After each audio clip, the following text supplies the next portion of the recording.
পুজো তো চলেই আসলো, সকাল থেকে ঘরের অনেক কাজ ছিল। আজকে বাড়ির সবাই মিলে সকাল থেকে লেগে পড়েছিলাম কাজ করতে। তারপরে ভাবলাম একটু শশা আর পেয়ারা মাখা খাওয়া যাক। তো এর ভিতর সামান্য একটু লঙ্কা কুচি দিয়েছিলাম, লবণ দিয়েছিলাম আর একটু লেবুর রস দিয়েছিলাম। তো খেতে কিন্তু বেশ ভালো হয়েছিল, প্রথমবার এইভাবে বানালাম, খেতে খুব সুন্দর হয়েছিল। তারপরে চলে এসেছি রান্নাঘরে। দেখো লোটে মাছ করব, আলু কুচি দিয়েছি, পেঁয়াজ কুচি দিয়েছি, টমেটো কুচি আর হচ্ছে জিরে, আদা আর কাঁচা লঙ্কা বাটা। এইভাবেই আমি লোটে মাছ রান্না করি যাতে গোটা গোটা থাকে।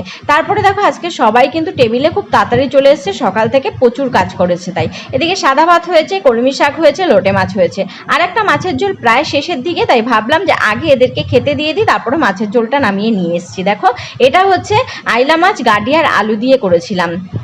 তারপরে দেখো আমাদের যে নতুন মেম্বারটা সেও কিন্তু ঠিক টাইম বুঝে খেতে চলে এসছে। আর আমাদের ফ্যামিলির যদি এরকম মিনি ব্লগ তোমাদের ভালো লাগে তাহলে চ্যানেলটাকে সাবস্ক্রাইব করে আমাদের পাশে দেখো এবং ফ্যামিলি মেম্বার হয়ে যাও। টাটা।